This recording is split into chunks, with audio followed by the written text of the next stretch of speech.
Hello and welcome to On Landscape. Any questions? I'm here with my co-host Joe Cornish with Hi. our special guest, David Ward.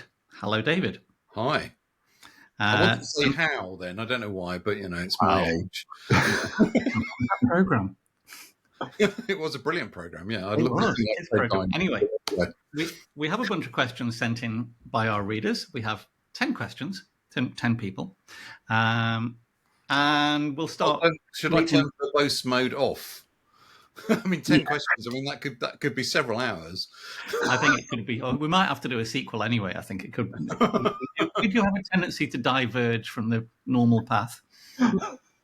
There's a lot. Never let it be said. Always a lot to talk about. Yeah. First question from Ed Hannum. I think both of you and Joe have used the phrase "the curse of the masterpiece" before, and could you expand on this, David? Yeah. So I think I was going to write a piece for On Landscape, and I'm sorry, Tim. It's one of those ones that I've not got around. It's only been 6 years. Yeah, it's only been 6 years. So most photographers seem to be looking to make masterpieces, standalone, amazing images that would be, let's say, potentially competition winners. The notion of the masterpiece has changed in two kind of distinct ways, I think. Originally, the masterpiece was what an apprentice made at the end of their apprenticeship to show that they had mastered the skills necessary to carry on, whether it was woodworking or whether it was a painting in a studio or whatever. And so it was just really supposed to mark a point that you had acquired a certain amount of skill. And then the idea of the masterpiece was very much taken up by gallerists, because the gallerists would like all the work that they're trying to sell to be masterpieces, because that increases their financial value. And they don't like the notion that somebody might be churning out 20 paintings a day, which I know for a fact some watercolorists do. I'm not saying that it's not difficult to do that, but I'm just saying that they would like them to be, ideally once every year or so, something that's amazing, or once every 4 or 5 years, maybe with an oil painting, something that's absolutely amazing, and therefore worth more money.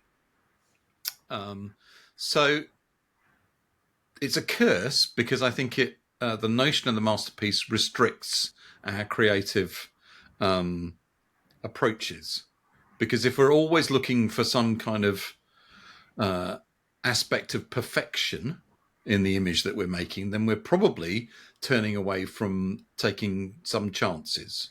And I think it's only through taking chances, and also to some extent through serendipity, that we really kind of advance.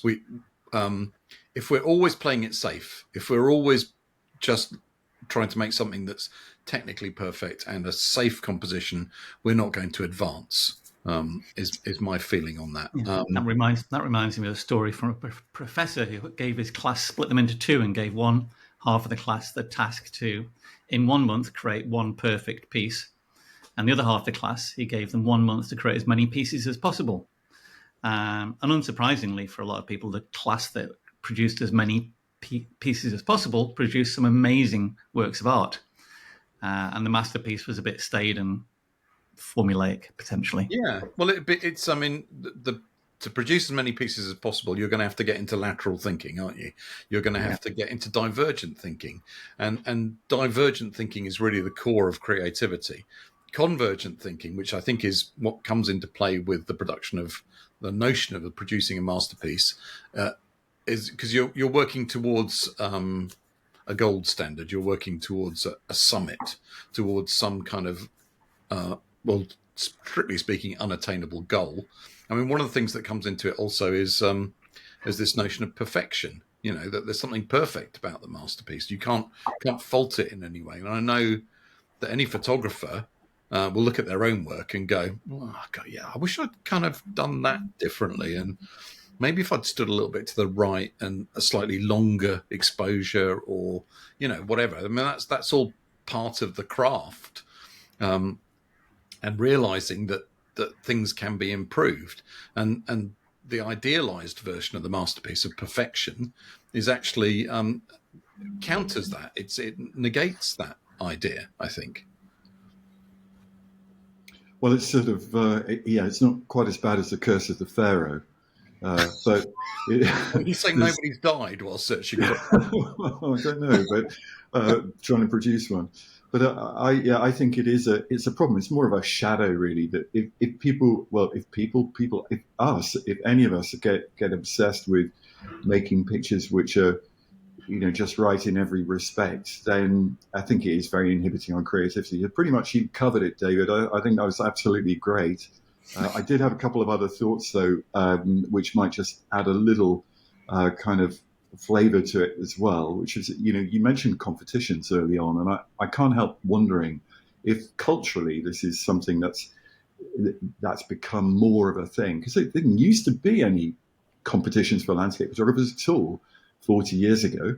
And therefore nobody that I was aware of really thought about making masterpieces. All the photographers whose work I admired and watched back then, they were in books or in sequences or at exhibitions. There wasn't an individual picture. It wasn't really about that. The pictures were great that we saw, but it didn't appear to be about one being, a masterpiece in any sense. No, it's about the body of work, wasn't it? So yeah, to a large extent, yes. yeah, Yeah, and exactly. Tim said that to me as well, because I don't make series, and series are supposed to be the best way to kind of guide the viewer's interpretation.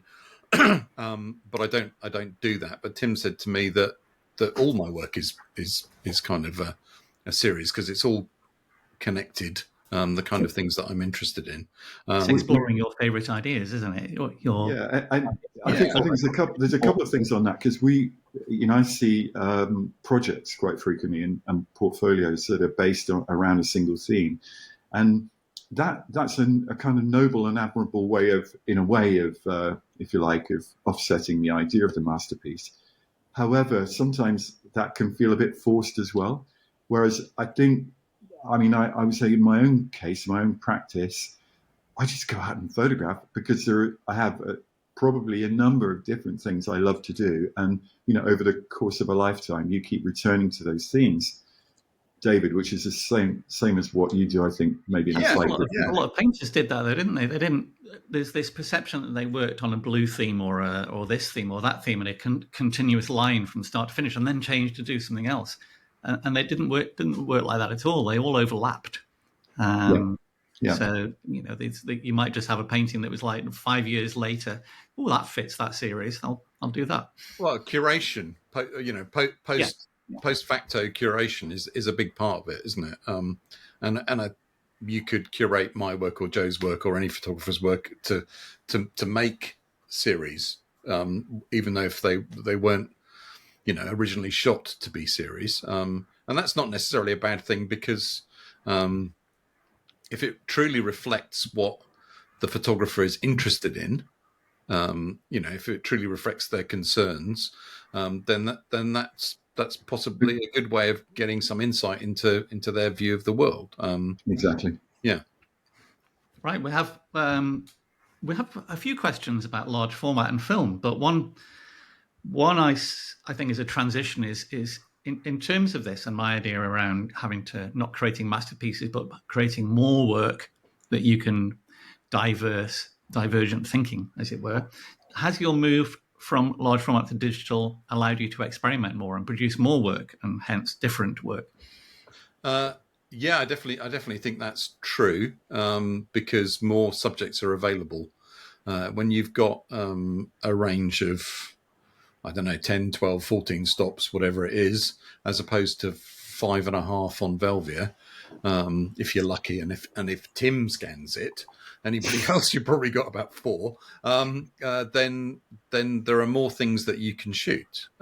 So that allows me to experiment more than I would have been able to do in the past. And also it's quicker to do that. It's and you get feedback. You get instant feedback. With the film, I mean, one of the things that I loved about it was the delayed gratification. You shot it, and then 2 weeks later, you got the film back from the processors, and as long as it was a wow moment and not a oh god I screwed it up again, then it was you got more reward I think than you do with photography because with digital photography, because with digital photography you've got a pretty good idea most of the time when you've taken it whether it's worked or not. You can check the histogram, you can review it 100% on the screen on the back. I know it's not the same as looking at it on a proper monitor, but so I kind of miss that delayed gratification, but I don't, because the other advantages of digital kind of outweigh it, I think. Different. Carrie Selva, apologies if I get that wrong, has asked, has the transition been difficult, and do you think it's changed your style? I definitely found it difficult, and I know Joe found it difficult as well. And one of the things that made it difficult for me was that it seemed very easy to make a lot of images, and I spent 36 years using a large format camera predominantly as my way of making images, and that I don't know if it's a reflection of me or chicken and egg, but I worked slowly, and it took me a while to kind of to see a composition and to frame the composition and to make the image. And then you pick up a digital camera and you can go, okay, autofocus, bing, there we go, that's done. And obviously it's not, because if you treat it like that, if you treat it with any less respect than I treated the 5.4, then you make a lot of very poor images. And that's what I did to start off with. I mean, they were technically fine because the camera helps you so much, but they weren't considered. And I think at the core of my photography, the images that I like to make are kind of meditations. They're things where I like an image where somebody can spend some time looking at it and get a lot out of it. I think Rachel Talabot said something about rewarding the lingering gaze, although she might have quoted somebody else for that. I don't know. And that's what I kind of aim to do. But so many, if you make images very quickly, I think it's unlikely that you will get many images that do that. Now, there's going to be a whole load of people who say, what about street photographers who make lots of images really quickly and some of them are fantastic? That's just not the way my brain works. So I found it difficult because of the easiness of making, which, is what attracts most people to digital, is that it's easy. I found that difficult. I also found it difficult because I was giving up tilt for the first year or two that I was using a digital camera, and it's just become so ingrained in the way that I make images that I think about placing the plane of focus within the composition, that I found it really difficult to give that up. Now, I mean, if I went to a Sony A7R5, I could use focus stacking, focus bracketing, and then stacking, maybe that would overcome that problem.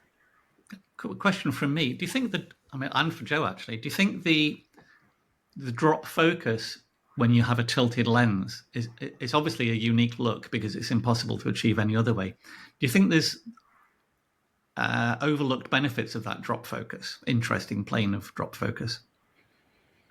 I'll give David a break here. Yes, I think there is. It's very difficult to empirically quantify that difference, but yes, there is still a plane of focus, and I think it can be quite.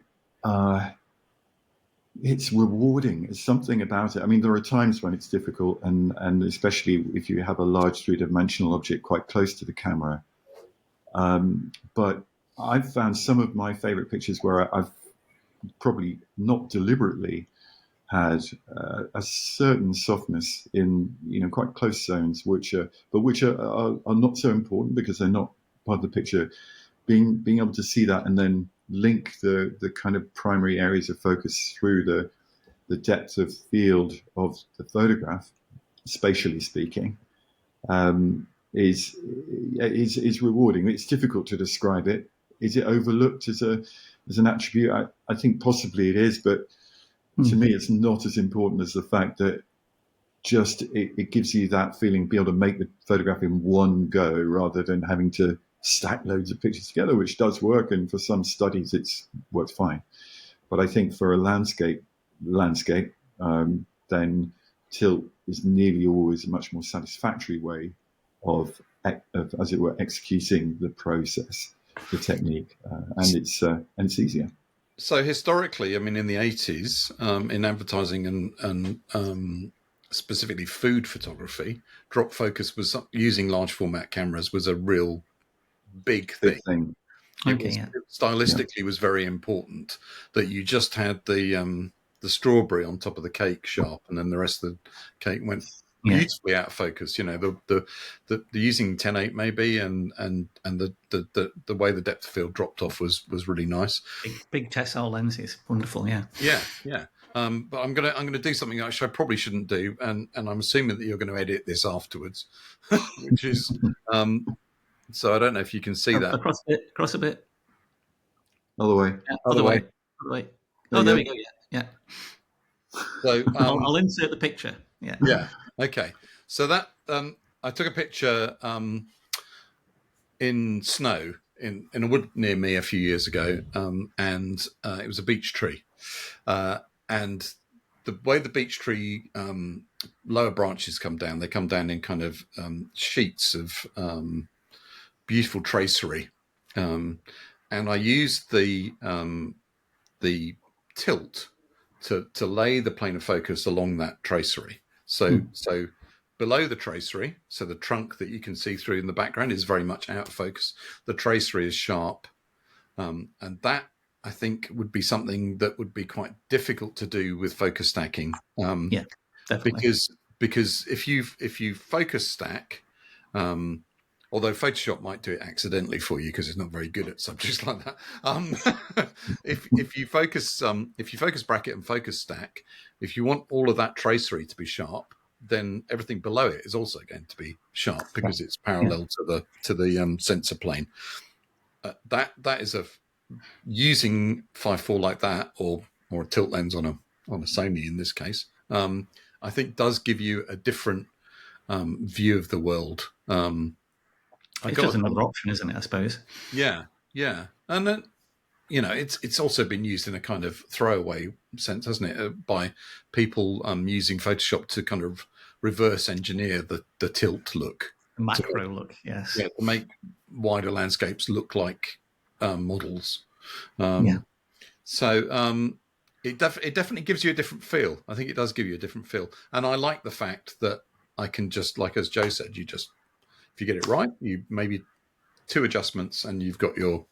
What tilt system do you use then at the moment? I use a Myrex on the Sony, no longer made, sadly, because I think it's quite Sigma lenses on it or something. It's going to sound like such a kludge. So I've got a Sony E mount, obviously, on the camera, and then at the front of that there's a Canon EF mount, and then there's a Nikon to Canon EF adapter, and then I wouldn't say it's kludge. It's exactly what. But the reason I did that was because the Canon EF at the time had the widest throat and the shortest flange distance. Yeah. So it allowed me to get more movement out of it, and also allowed you to put adapters in. Yeah, more adapters in. And the Nikon lenses then have the manual focus lever, aperture lever. Yeah. So I've got a mix of Nikons and Zeiss Nikon Fit lenses. Yeah.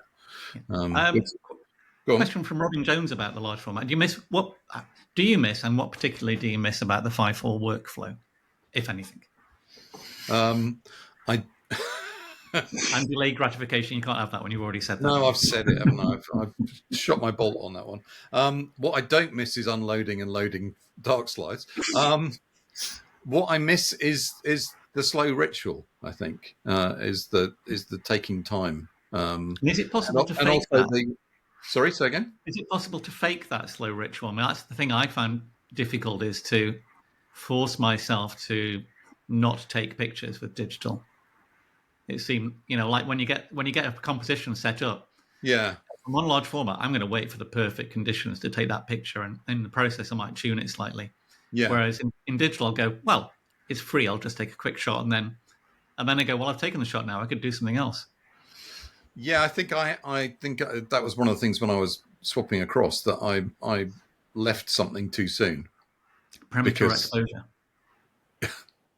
It's a common problem, because it's very easy to think you've got it, and I think it's easy not to apply quite the same standard of care as I would have done with 4.5, 5.4. So yeah, I miss the ritual. I miss the rotating of the image 380 degrees. I think that makes a big difference. And last question about the large format is, looking back over your career, would you say your best work or finest image was made using film or digital? My so-called career. Yeah.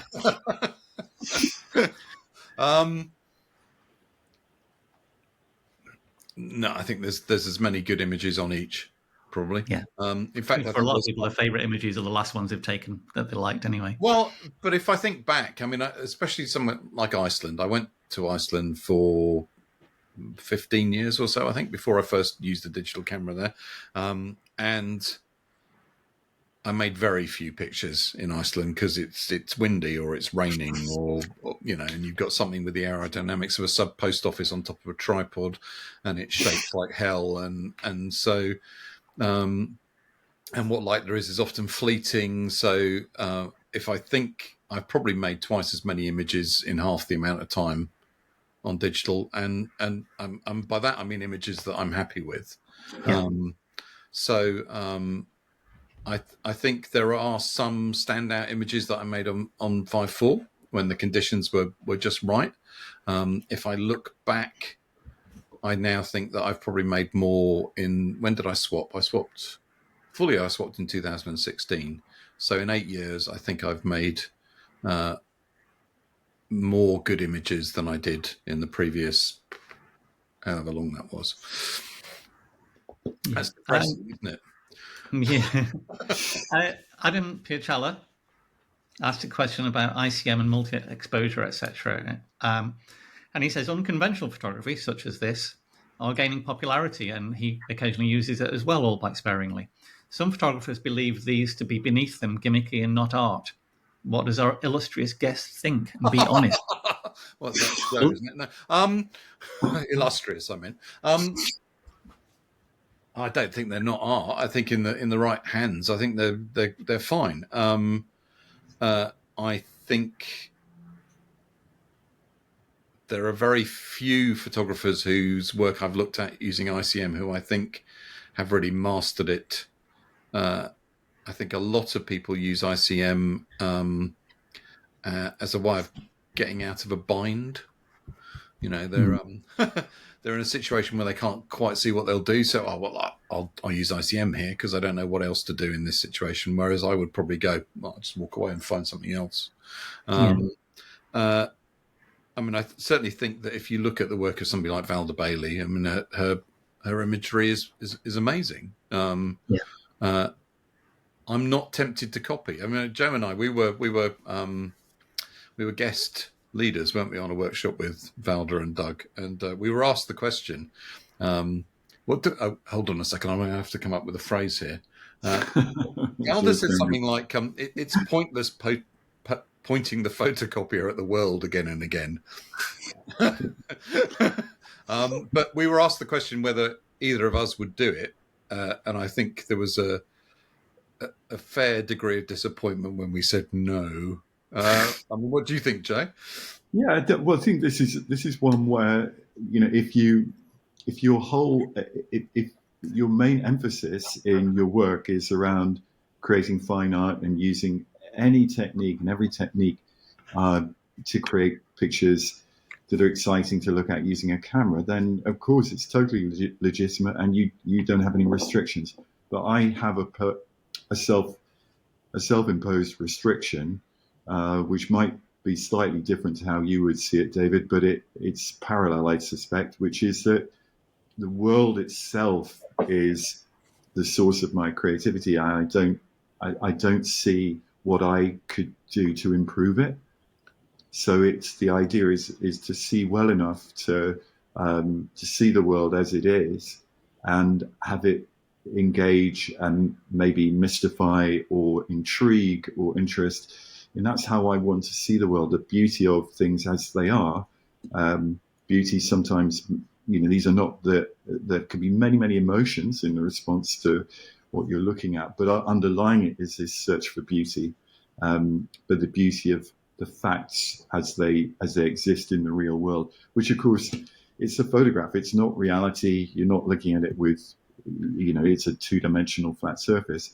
But photography's greatest power for me is its ability to render the world as if it was an illusion of reality, and that is what makes it powerful and engaging. And as soon as it doesn't do that, as soon as you see that it's a process primarily, then it's lost the interest in me. I'd rather paint, I think. So does that make sense? So the photography is about reality, and therefore I'm kind of locked into using, high quality, reproducing the details, the beauty and the atmosphere of the natural world as they are, because that for me is fundamental to my philosophy of photography. Sorry to be long-winded. No, not long-winded at all. And I agree with an awful lot of what you said there. I mean, for me, the images that of my own that I'm most pleased with are what would have been described by camera work as straight photographs, but that are visually or spatially ambiguous, that become puzzles. Because for me, the hardest thing to do with an image making apparatus that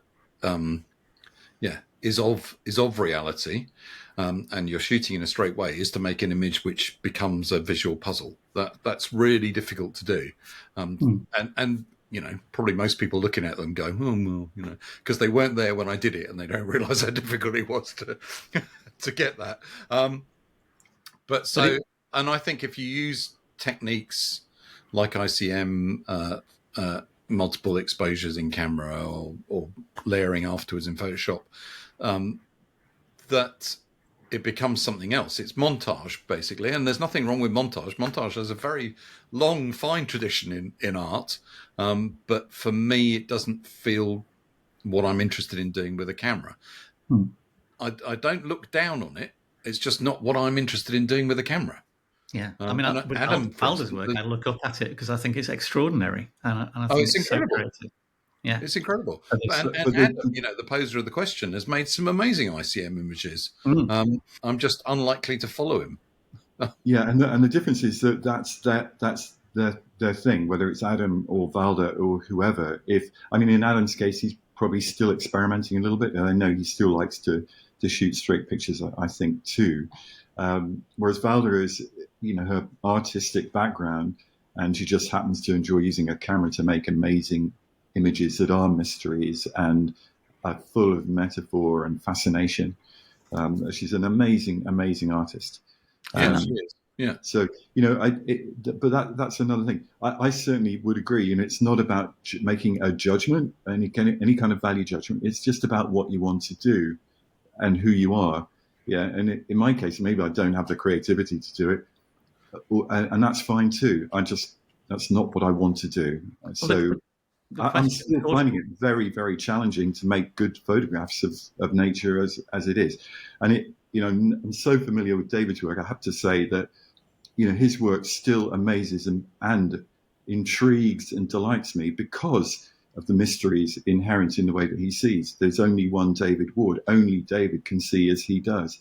And anybody who tries to emulate his work will find out very quickly it's incredibly difficult or impossible to do that, which is why they shouldn't. I was dropped on my head as a baby. That's why. Well, there you go. Whatever the answer. So I'm not necessarily recommending that as a medical solution for loss of creativity for anyone, by the way. But I do think that, one of the most important things in photography is to accept yourself and to recognize your own abilities and interests. And for me, the I could tell stories forever about why I work the way that I do, but who would be interested? It's just that I worked in a studio for a year and a half with a brilliant American photographer who could create anything you could imagine in the studio. This is before digital. And I became so sick of working through the night until 4 o'clock in the morning that I decided I wanted to be a nature photographer. So that resulted. And I also learned to recognize that actually photographing, for me, the reality of the world in all its extraordinary power and beauty was what drove the process, not creating something in the studio. Which, yes, I've had the personal experiences of working very long hours, and it was very boring a lot of the time, which put me off. But then I had lots of positives about nature, going to the American Southwest and seeing these incredible sights and thinking, no artist could surpass what we're looking at here. But the kind of what makes it wonderful to me is to be able to record, to try to translate it effectively so you can share perhaps some of that sense of wonder. And that's what drove my creativity, if you like, ultimately. And that's the underlying philosophy. I think when I've tried to take pictures using ICM, because I experimented when I went out with Doug Chinnery once, it removed me a little bit from the experience of being out in nature. It stopped me looking at the nature and made me look at the camera to look at what was being produced rather than the source material, as it were. And that's not bad or it's not negative. It's just that's not how I wanted to work, which is probably the same sort of thing. Yeah, you lost some of the connection. And I think asking somebody, would you take pictures like that? The answer saying no isn't because you don't like that. But the question might as well be, why don't you use somebody else's style?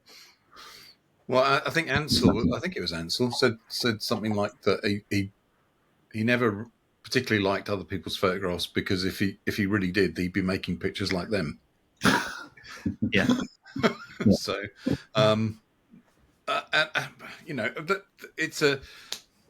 that's an interesting discussion in itself, isn't it? Because so many people become followers of a fashion in photography, of a way of making images, of a look to images. Somebody becomes well known, and I know, Joe, you've suffered from this. People reusing your tripod holes, as it were. In fact, I had a guy who came on a workshop with me many years ago, and he presented a portfolio, and they were all copies of your compositions, Joe, taken at the same kind of time of year, the same kind of time of day. And I asked him why, these are great. He was obviously technically very competent, but they're not your pictures. They're somebody else's compositions. And I said, why did you do that? And he said, because I know that they're good and I don't have a lot of time. So I actually persuaded him that he ought to start shooting his own, and he went off and he's become a very good photographer. But there's a sort of thing about people want to be reassured that they're not being foolish. And because art, there are no absolutes, because it's all relative.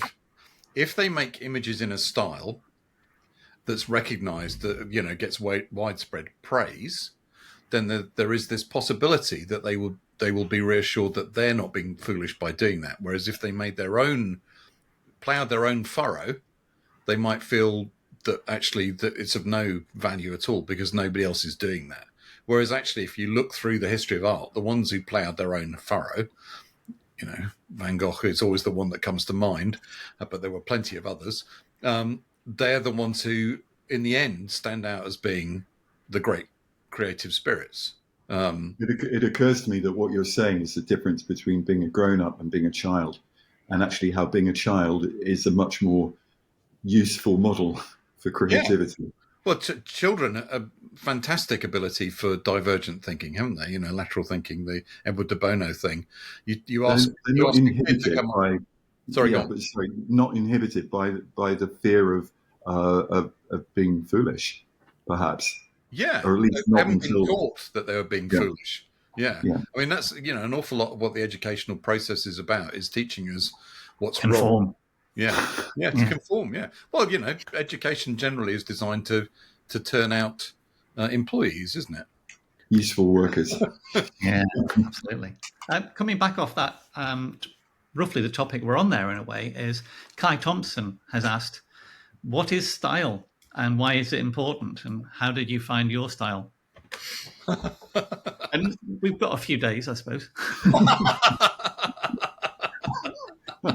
Yeah, I'll have to lay some food in. Style. So, a couple of things. Style is often mistaken for stylism.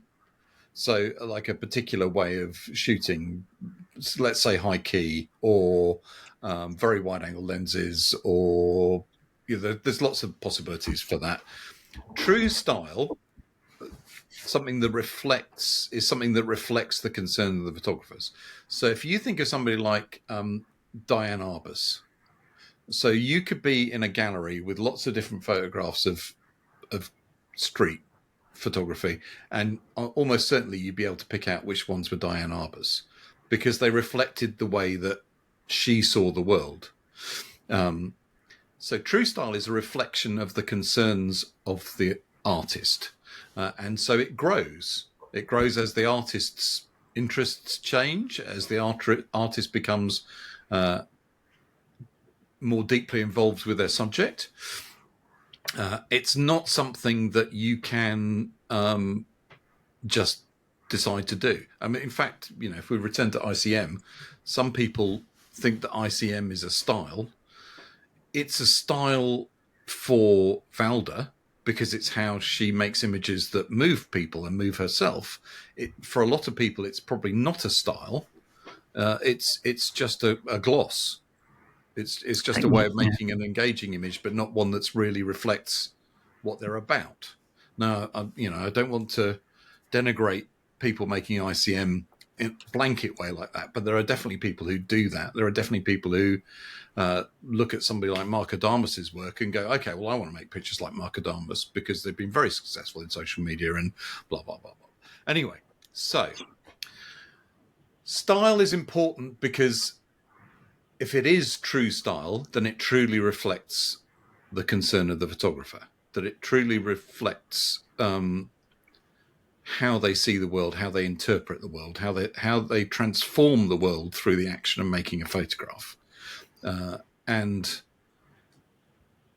the problem about that is that when you look at a photographer's picture, because there are no maker's marks, although you can introduce them, in a pictorialist way or in an ICM kind of way, because there are no maker's marks, there's nothing that fundamentally says this is so-and-so's picture. So the only way that you can make it be so-and-so's picture is by really concentrating on those things alone that interest you. Does that make sense? I think so, yeah, because style in terms of what many people perceive as style is merely the tool with which style emerges. So the techniques and everything are a vehicle for style. Yeah, they're an addendum, aren't they? Yeah, they're something that is associated with. So, for instance, you could say, for me, I like using slightly longer than standard lenses, 70mm or 100mm or something, to compress the space slightly. I like using tilt. I like shooting in color. I do some black and white, but predominantly color.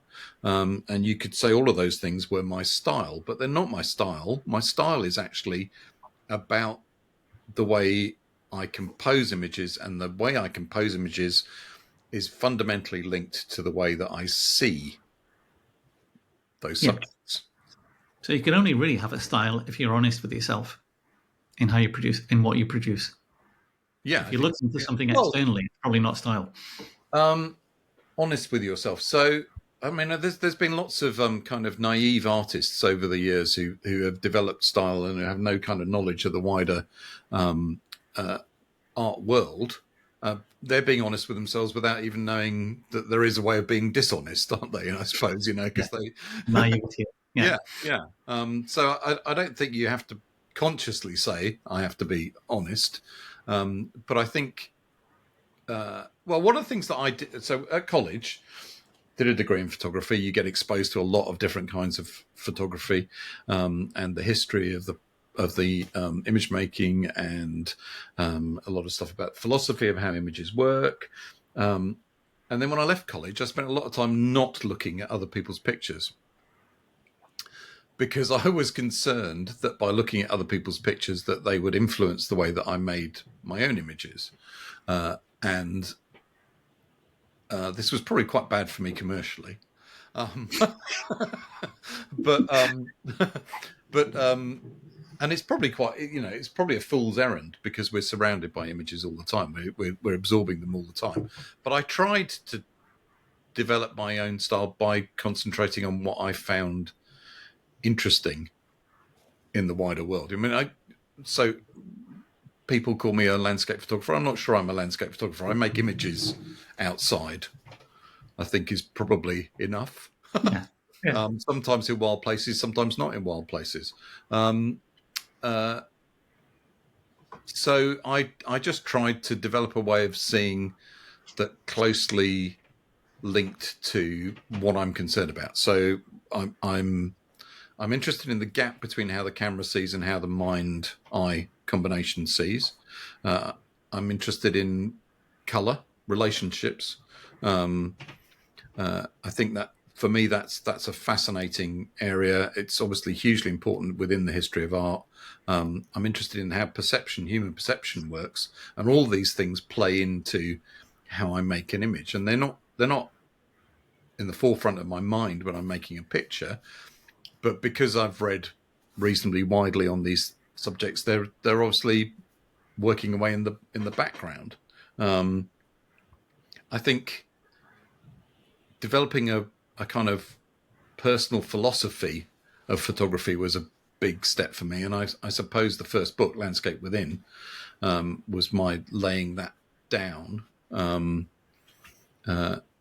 kind of see it almost as a prospectus, because I'm like an election prospectus. I'm setting Manifesto out. of Professor Ward. Yes. Yeah. I'm not sure about that moniker. I don't think I'm there yet. But, I think that was very important to me. Developing a style was to actually think very deeply about all the things that, or as deeply as I'm capable of, all the things that that interest me, and then try and relate that to what fascinates me photographically. If you were going to give somebody a recommendation on how to find an individual style or how to develop something, would you have any advice on, like, in terms of subject choice or anything else, or just research? What sort of advice would you give? Well, let's go first. Well, you probably would expect me to say this, but just be true to yourself. Is that a Shakespeare quote? I think. I mean, know that to thine own self be true. I think something like that. Said the bard, and essentially, I think that's what being an artist is. And Ansel Adams said, that we are. A photographer reflects, every book they have read, every film they have seen, every symphony they've listened to, every person they have loved. Who said, if you want to take more interesting pictures, be a more interesting person? I think that's also a good one. But I mean, I think as life goes by, you have more and more life experiences, and you're just trying to be yourself, and you do reflect your whole value system emerges in how you see, and or at least I think it should do. The choices you make, and that's what that. I mean, I hate the word style. I just in my family, I'm known for having none. So I suppose maybe that's why I hate it. But it feels superficial as a word, and so maybe I don't really relate to it. So I don't think it's an aspiration necessarily to look for a style anyway. I think it's very much a question of make your photography yourself, for you, for no one else, and make it with joy and passion and experimentation, and and a sense of delight in the process. And it is a wonderful thing to do. I think that the camera is can be really liberating, and can be frustrating, of course, at times. But it's frustrating because we're often trying to achieve something, and achievement isn't really what it's about. It's the process and the fact that it allows you to engage with the subject in a deeper way. David? Well, I think quite often what happens is this question is posed in an inverted kind of way, because what people are thinking about in style is the look, and actually it's what underlies that that's important. It's not the look. Ultimately the look comes from the thoughts. I mean, a big problem for me with a lot of photography is that in other art forms, people start making images with an idea.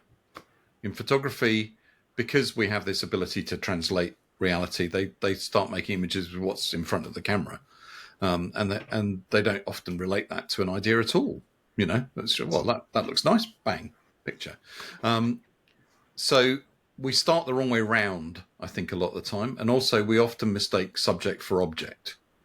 In some of the finest paintings, the object may appear quite kind of nondescript or not important, but when you realize what the painter is trying to say by depicting that object, what the subject is, what the social interaction is maybe, or something deeper on love or human condition or whatever it is, then you realize that the object and subject are not the same thing. And the greatest photographs, they are always not the same thing. A picture of a mountain, the subject is probably, if it's a good photograph, is probably not the mountain. That's not that object. Yeah. It's what it says about. Well, if I think about something like Pete Dombrovskis, if you look at his photographs of Tasmania, those images are kind of talking about the whole environment. They're not spectacular photographs of a particular place. They're talking about how all of these amazing myriad life all works together, and how the geology and the ecosystem all blend, and that fantastic melange that results from that. So the objects photographed are not the subject of the photograph, and style, I think, is almost always approached in the same way. People think that style is how something looks, and actually style is really about where you started from. It's what underlies the making of the photograph. And it is an emergent property, so it's very difficult to see what's going on in your own work as style. Yeah, and so it's very difficult for me to give advice about, well, where do you start? Should I go off and photograph mountains? No, you should go off and photograph whatever it is that interests you. If it's mushrooms, then mushrooms. Partly good advice might be to not focus less on the gear, because gear is often a crutch. And I think the old advice of one camera, one lens, I wouldn't go quite that far, but definitely get to the point where the equipment is invisible because it's so familiar.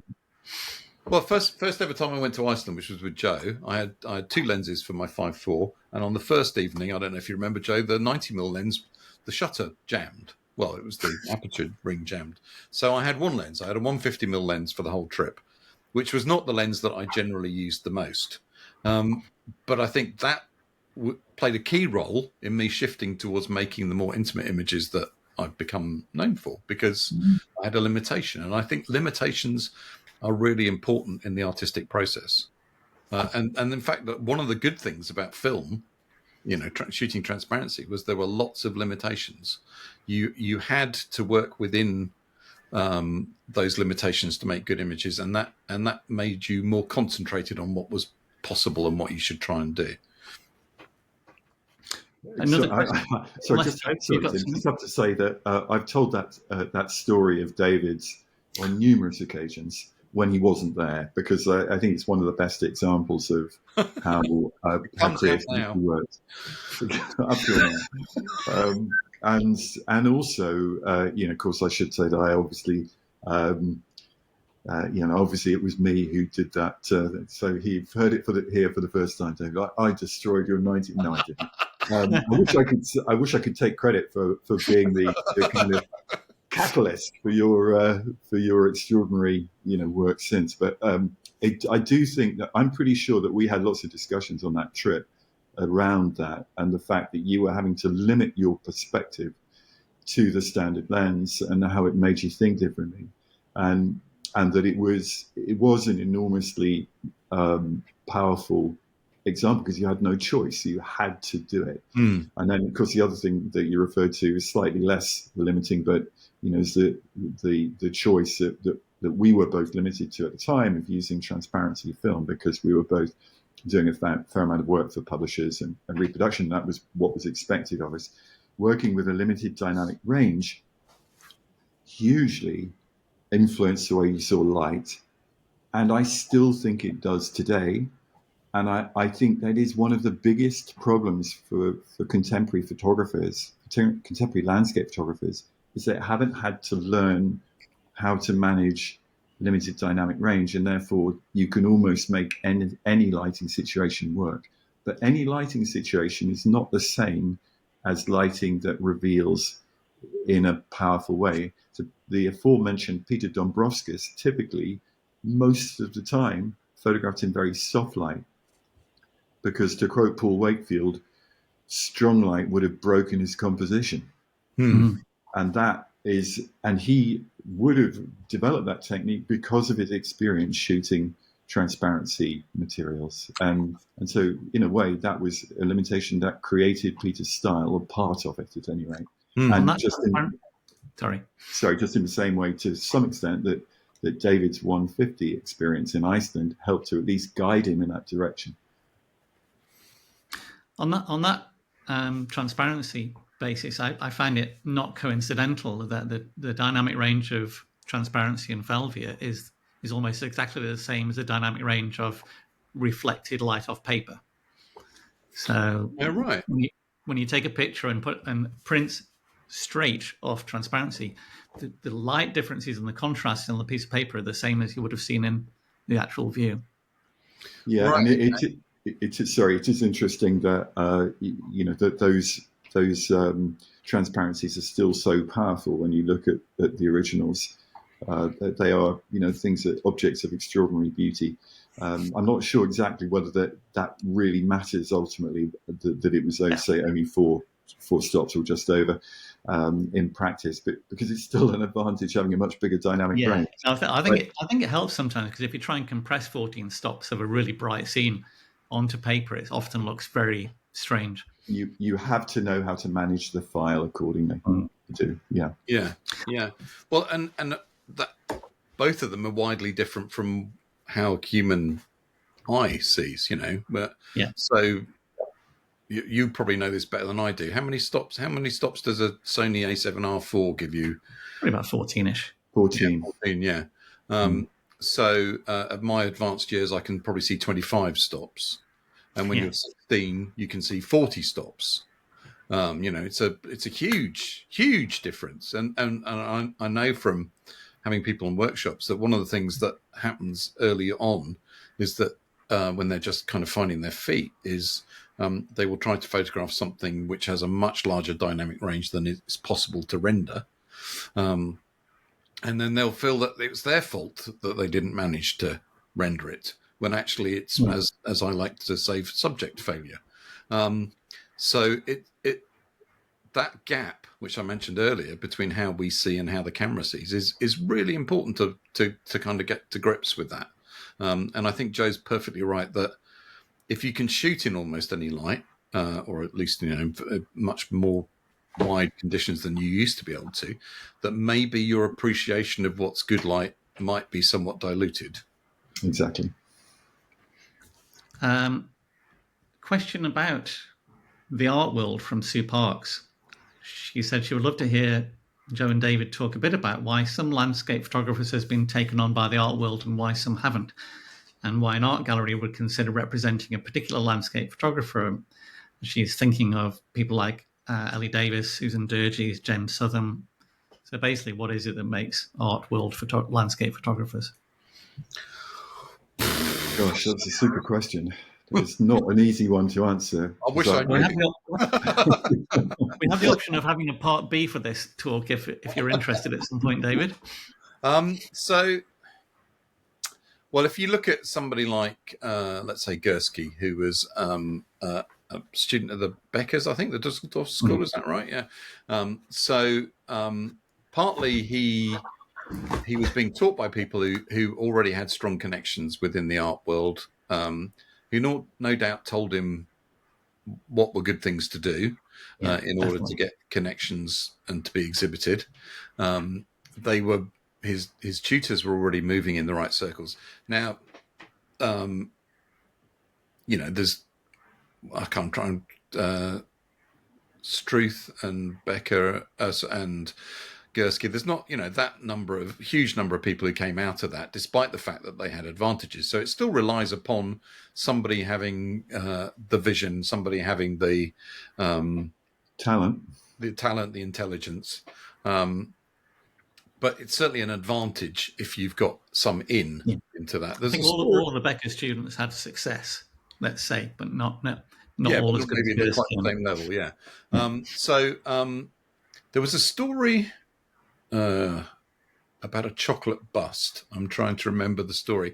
BBC commissioned a chocolate bust of somebody for a TV program, a documentary. I'm going to have to look this up afterwards, and I'll tell you the full story. And they commissioned this chocolate bust because the director or the producer was at a dinner party with somebody who was a chocolatier, and they thought, do you know what? It'd be quite fun if we made a chocolate bust of so and so to go in. So quite often, what happens is social interactions. So that's part of it. The right circles. The right circles. A certain degree of obfuscation, I think, is important. So if you make images that appear to be too straightforward, chances are you're not going to be picked up in the art world. And I think that's probably my problem. I have applied several times to galleries and been told there was a wonderful one from the Flowers Gallery who said, "We see no compelling reason why we should represent you."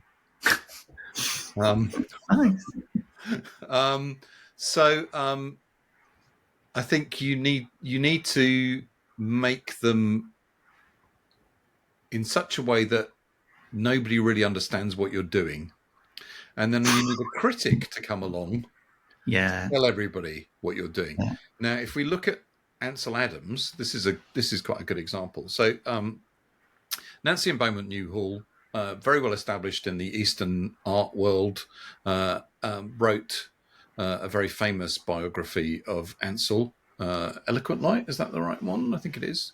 I've got it here somewhere. Yes, Eloquent Light. Some would call it a hagiography rather than the biography. I mean, that might be to do with the fact that Nancy and Ansel were having an affair, but we'll leave it there.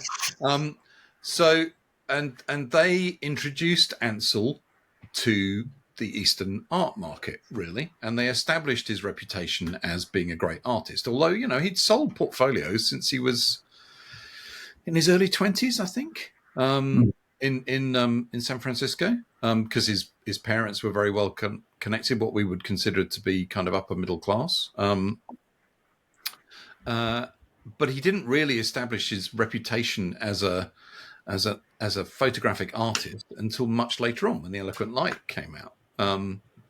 So having a critical champion, I think, is an important factor. These are all things that are completely unobtainable. I don't know where Sue is going to find these things, because they're chance. An awful lot of it is chance, isn't it? Winning a competition is probably quite... This is where the art school and university system works so well, isn't it? Because they can introduce you to these opportunities, and you can have your first exhibitions, and they have the right people coming to them. So, yeah, if you do university course, that first exhibition and that first body of work you produce is critical, probably for the rest of your career. I mean, so I was taught by Victor Bergen, who was one of the greatest theorists at the time on photography. and if I towed the line and cozied up to Victor, maybe I would now be an established art photographer. Maybe not. I don't know. I mean, I'm probably too keen not to follow anybody's advice. Probably. Contrarian. Contrarian, yeah. I think that's a fair assessment. Yeah. David, I think you've always indulged, no, not indulged. You've always enjoyed being ahead of your time. So they'll discover you when you're gone. Oh, great. Yeah. Well, the thing is, I mean, tragically old isn't a thing, is it? I'm way too old to die, and for the value of my works to, hugely inflate as a result of that. It's commonplace. There is an interesting one, because when I've chatted with Jem Southern, he's pretty much said that he knows the art world is a game and you need to know how to play it.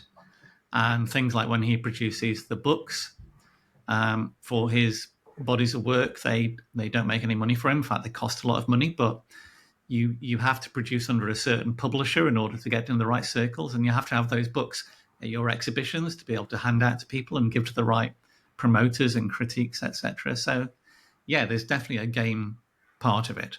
Yeah and it's not a game that I'm particularly interested in playing, I suppose. It would be lovely, wouldn't it? But to be in Gursky's position, I mean, he's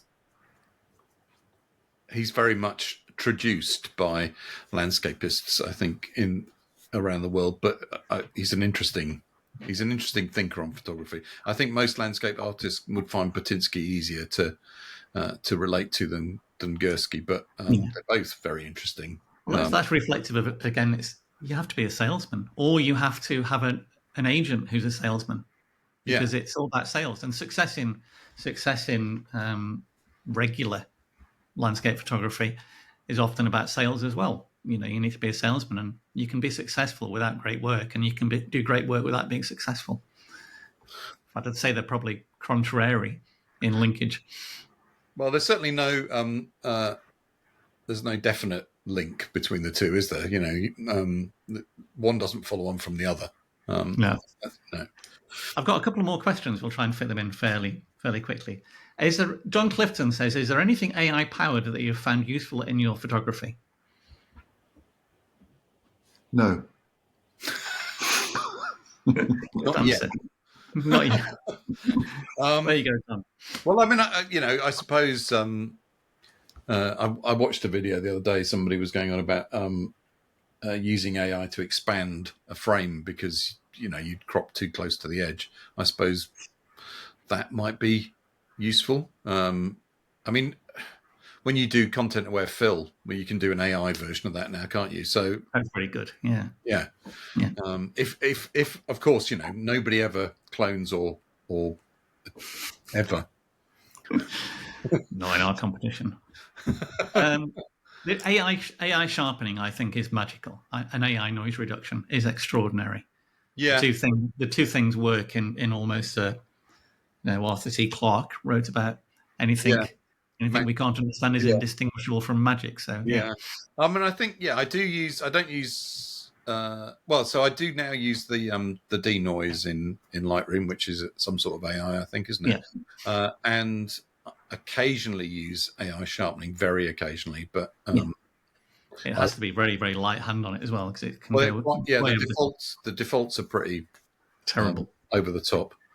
And gosh, that's interesting. I don't use either of those tools, and in fact, I don't sharpen or use any noise reduction. Never have. You've got the right camera. Is that right? Okay. Well, hardly any noise in it, and it's enough megapixels to print the size of a house. Yeah, there is. Last question from Catherine Avery. What advice would you give to people that haven't picked up their camera in years and feel left behind in a hobby they once enjoyed? What does left behind mean? Does Catherine mean that she the technology is advanced, the techniques have advanced, and she doesn't know where to reconnect? Maybe. I don't know context there. Yeah, because I can see that that's probably quite daunting in some respects. But I mean, I would say pick up your camera. If you started in film, get a digital camera and put it on manual and work the same way as you would have done with film. Much better because you can check the histogram and see if you've got the exposure right and all those kind of things. You can see if it's sharp by looking at it afterwards on the review, and just get back up on the horse. I think is the thing. That as we were saying right at the beginning, practice. That's the thing, and it's one of those things that I think certainly something that I suffer from, and I think you suffer from too, Tim, is that the thought of doing something is often so much worse than actually doing it. Yes, yeah, definitely. It's particularly with tax returns, but but there are so many other Getting things. out of the house, to be honest. Yeah. Well, yeah. I haven't been out of the house for days. Joe, any advice? Yeah, no, it's sort of. I immediately had this sort of surge of sympathy when I heard Catherine's question, because I have occasionally felt, gosh, everybody else is so brilliant. Why do I even bother? But that's actually, I don't really worry about that, because I just love going out with my camera. And so I think if Catherine likes going out for a walk, and hopefully she does, then really the best advice is just remember to take your camera, and maybe you'll get excited to take a picture. But I think maybe this is also to do, almost taking us full circle back to the beginning here, that of masterpieces, it is that if we put pressure on ourselves to make great pictures all the time, we're not going to enjoy our photography. It becomes too transactional and kind of loaded with pressure. And really, it's play. Yeah, play is the key.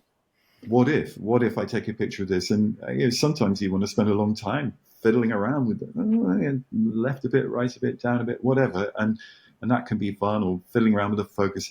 It should be fun, and it doesn't matter if you don't make a great or even a good picture. The main thing is to try it, and perhaps the feedback, the digital camera that David alluded to. This is the massive difference between how it used to be.